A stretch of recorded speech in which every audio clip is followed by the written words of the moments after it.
Have you ever wondered why some people completely turn their lives around while others stay stuck in the same place for years? The difference comes down to one simple decision: putting yourself first. But hold on, this has nothing to do with selfishness. It's about finally recognizing your own worth. And when that happens, something incredible wakes up inside you. Opportunities start showing up, relationships shift, and even the world seems to align in your favor. But why? What really happens when you choose to be your own priority? Stick with me until the end, and I'll show you exactly why your life transforms when you decide to put yourself first. Inside every person lies an unknown universe, a hidden world that holds the keys to their true identity. Carl Jung understood that the human mind isn't just what we're consciously aware of. There are deeper layers where forgotten memories, repressed desires, and untapped potential reside. Yet, the external world constantly pulls us away, making us seek answers outside ourselves in societal expectations, inherited beliefs, and external validation. But what if, instead of looking outward, we started exploring this inner universe? That's the real starting point for true transformation. Most people live on autopilot, shaped by invisible rules they don't even realize they're following. From childhood, we're taught what's right or wrong based on what we've been told, without ever questioning if it actually aligns with who we are. Jung warned about this danger.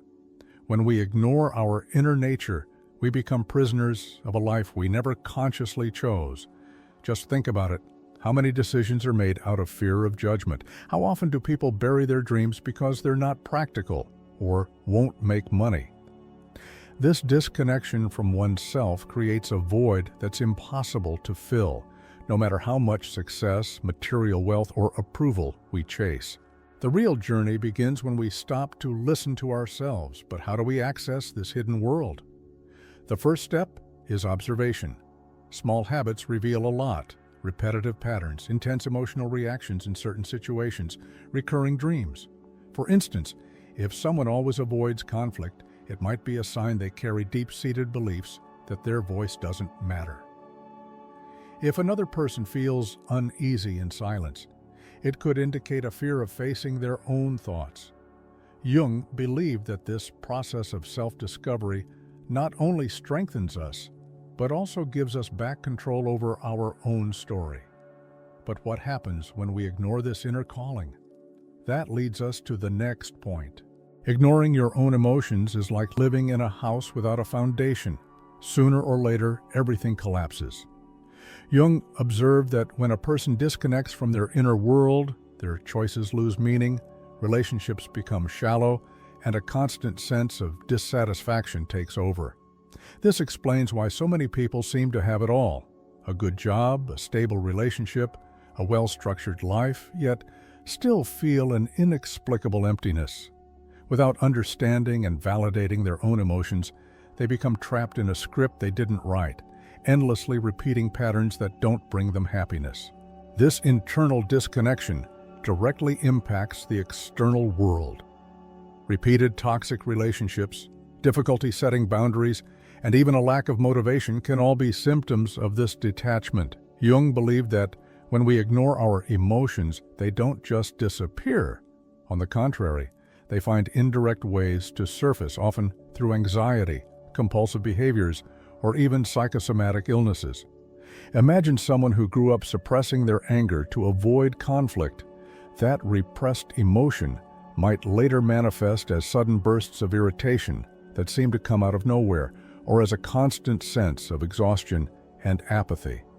The body speaks what the mind refuses to acknowledge. Reconnecting with yourself doesn't mean just feeling more. It means learning how to interpret your internal signals. A great starting point is self-inquiry. Why does this situation bother me so much? What is this emotion trying to tell me? Keeping an emotional journal where you track daily thoughts and feelings can help uncover hidden patterns. Another powerful tool is meditation. which allows you to observe emotions without suppressing them or being consumed by them. Jung saw the unconscious as a silent teacher, always trying to communicate. The problem is, very few people are willing to listen. But ignoring these messages comes at a price, and that brings us to one of Jung's deepest concepts, the shadow. The shadow is that part of our personality we'd rather not face, our fears, insecurities, and repressed impulses. Jung believed that everyone has a shadow, and the more we deny it, the more it controls us. It's like carrying around a suitcase full of things we refuse to look at, yet it's with us all the time. For example, someone who constantly strives to be perfect might be suppressing a deep-rooted anger for never feeling good enough. That repressed anger can show up as self-sabotage, anxiety attacks, or harsh judgments toward others. The problem isn't having a shadow, it's pretending it doesn't exist. Integrating the shadow doesn't mean letting it take over. It means acknowledging it and transforming it into strength. Someone who struggles to express themselves might realize that their shadow holds old wounds of rejection. Instead of ignoring that fear, they can embrace it and work on building confidence. One way to do this is through therapeutic writing, freely expressing repressed emotions on paper, or by practicing self-compassion, replacing harsh self-criticism with a kinder perspective. Another powerful tool is observing emotional patterns. Every time a trigger appears, instead of reacting impulsively, ask yourself, what does this reveal about me? Integrating the shadow takes courage because it means facing uncomfortable truths about yourself. But the reward is immense. A more authentic life, free from the need to wear masks. Jung compared this process to the hero's journey, where one must descend into the underworld, confront their own demons, and emerge transformed. The journey isn't easy, but it's essential for anyone seeking a deeper, more conscious existence. And there's one crucial element in this path, the language of the unconscious. It doesn't speak in direct words, but in symbols and emotions, which is why many of the answers we seek aren't found in logic, but in the subtle messages our inner world is constantly trying to send us. The unconscious doesn't communicate in words the way we're used to. It expresses itself through symbols, dreams, and unexplainable feelings. Jung observed that the unconscious is always sending messages, but most people don't pay attention. Ever felt a tightness in your chest for no apparent reason? Or had the same dream over and over again? That's not a coincidence. Those are signs trying to bring something to the surface. A classic example is someone who keeps attracting the same type of toxic relationship. This could be the unconscious mirroring unresolved patterns, something that needs to be confronted in order for the cycle to break. To interpret these messages, we need to develop a sharper awareness of our emotions and experiences. Jung recommended paying close attention to dreams as they offer a direct window into the unconscious. A dream about a blocked path might symbolize resistance to change. Dreaming of a house could reflect the current state of one's psyche. Beyond dreams, symbols also appear as synchronicities, those moments when everything seems to align in an almost magical way. Noticing these signs isn't superstition, but an act of self-awareness. Keeping a dream journal can help identify recurring patterns, as can reflecting on sudden, unexplained emotions throughout the day. The biggest challenge is learning to trust this language. The logical mind craves immediate explanations, but the unconscious operates in a more subtle way, through feelings, metaphors, and intuition. Ignoring this creates a disconnect from oneself, leaving life to be dictated by external rules alone. Often, a sense of discomfort in a certain situation is already the unconscious sending a warning. The question most people don't ask is, what is this emotion trying to tell me? Those who learn to listen to these messages start unlocking answers that aren't found in books or other people's opinions, but deep within themselves. And that's where real transformation begins, when you trust your own authenticity and finally choose to put yourself first. The world teaches us that putting ourselves first is selfish, but Jung saw it differently. He believed that we can only offer our best to others when we are aligned with our own truth. The problem is that many people spend their lives trying to please others, seeking external validation, and forgetting their own needs. The result? An invisible exhaustion, where a person feels like they give too much and receive too little. And the worst part? This reflects in energy-draining relationships, unfulfilling jobs, and a constant sense of dissatisfaction. But what would happen if, for the first time, someone decided to prioritize their own well-being over other people's expectations? This means setting clear boundaries and not accepting less than what one deserves, saying no when necessary, walking away from toxic environments, and recognizing one's own worth are fundamental actions.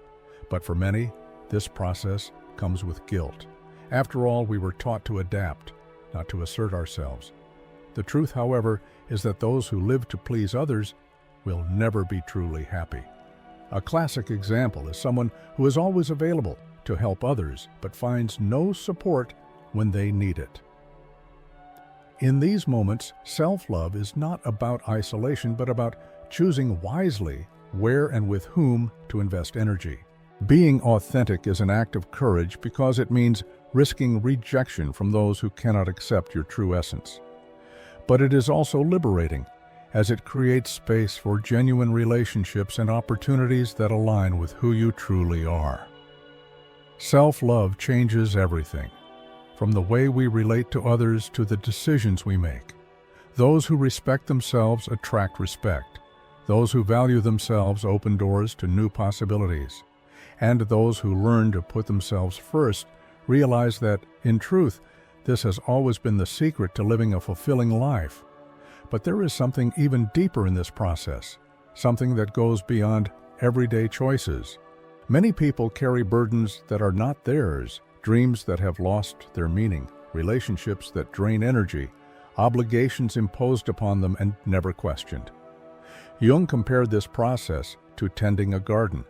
If you don't remove the weeds, the flowers won't have space to grow. But why is it so hard to let go? Because attachment creates a false sense of security. Even what hurts us can feel familiar, and the human mind fears the unknown. However, holding on to what no longer serves us only prolongs suffering. Even worse, it blocks new opportunities from arriving. Letting go doesn't mean giving up. It means recognizing when something has already served its purpose. A relationship that no longer evolves, a job that drains your energy, a belief that limits your growth. All of these might be preventing your transformation. Those who learn to release what no longer aligns with them begin to notice life rearranging itself in unexpected ways. Think of someone afraid to leave an unfulfilling job because they feel safe there. The moment they decide to seek something new, doors start to open. The universe responds to those who take action. But before that, it takes courage to let go of the old. The interesting thing is that when we release what no longer belongs to our journey, life becomes lighter. Suddenly there's space for new experiences, people aligned with our essence, and opportunities that once seemed out of reach. But this process requires awareness and a willingness to ask, does this still make sense for me? Am I holding on out of fear? Sometimes we don't realize how our external reality mirrors exactly what we carry inside. And this is one of the most transformative principles Jung left us with. Have you ever noticed how some days seem full of obstacles while others flow effortlessly? This is not a coincidence. Jung taught us that the external world is nothing more than a reflection of our internal landscape.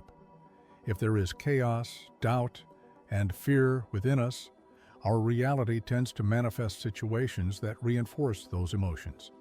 On the other hand, when we cultivate clarity, balance, and self-confidence, everything around us begins to align.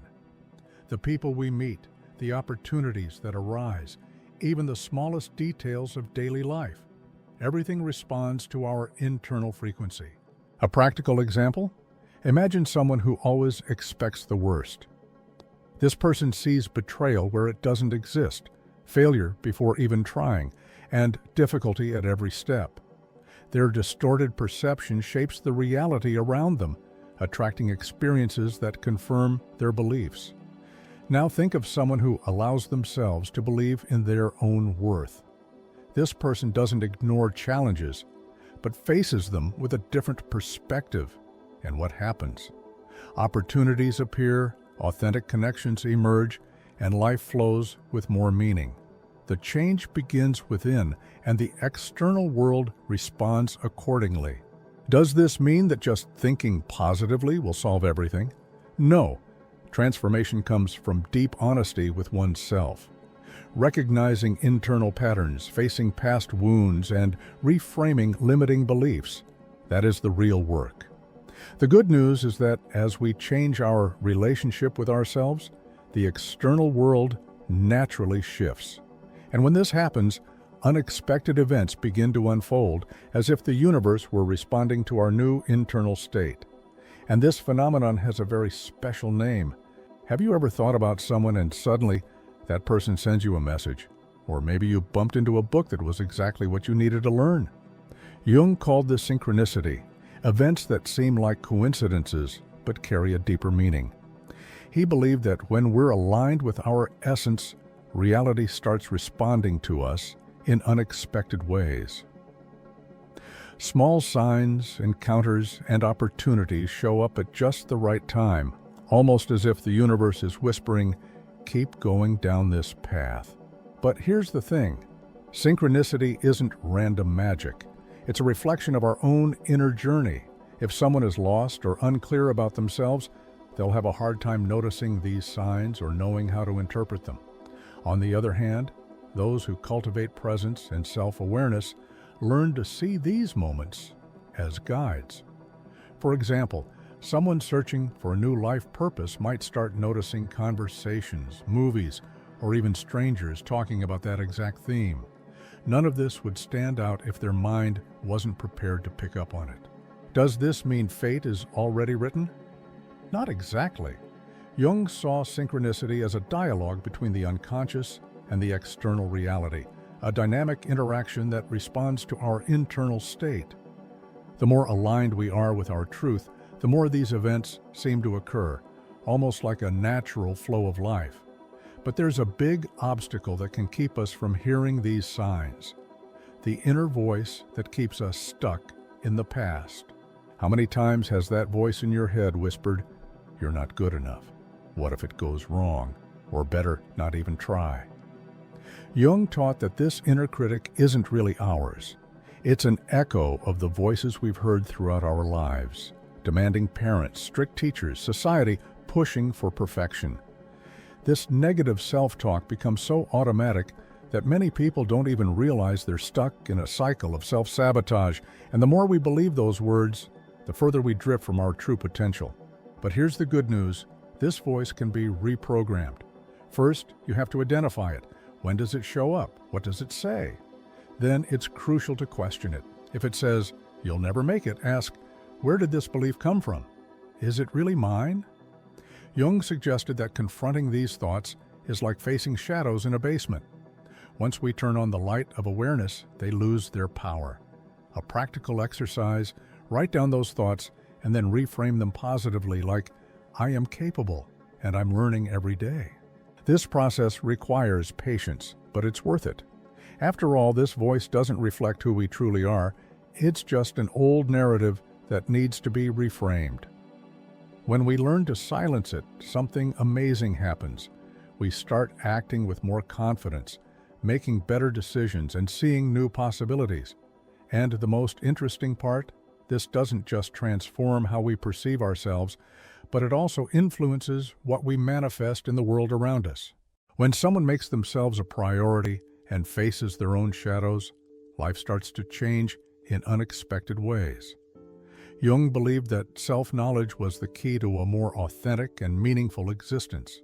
But this process isn't just about understanding who we are. It's about acting in alignment with that truth. When someone realizes they've always settled for less than they deserve, for example, they might start setting healthier boundaries. That could mean walking away from toxic relationships, changing careers, or even rediscovering long-lost passions. Small internal shifts create waves of external transformation. And this change doesn't just impact the individual. When a person transforms, they become a living example for those around them. Think about someone who has overcome deep internal struggles and now inspires others. That happens because authenticity has a magnetic effect. Jung spoke about individuation, the process of integrating all parts of ourselves and living fully. Those who walk this path realize they no longer need external validation because they found their own inner compass. It's an awakening that completely shifts the way they see the world. But this is an ongoing journey, not a final destination. Every new challenge brings the chance to learn something deeper about oneself. And the deeper we dive, the more clarity we gain about our desires, fears, and purpose. The interesting thing is that when we commit to this path, life starts responding differently. Meaningful coincidences appear, unexpected doors open, and the feeling of being on the right track becomes stronger and stronger. Now that you understand the impact of putting yourself first, tell me, what's been holding you back from doing that until now? What patterns, fears, or beliefs are still keeping you stuck? The truth is, transformation only happens when you decide to take action. And it all starts with small, daily choices. Saying no when needed, respecting your own boundaries, prioritizing your peace. So, what are you going to do starting today to honor your own journey? Let me know in the comments. And if this video resonated with you, make sure to subscribe to the channel and turn on notifications, because here we talk about self-discovery, transformation, and the power of creating the life you truly deserve.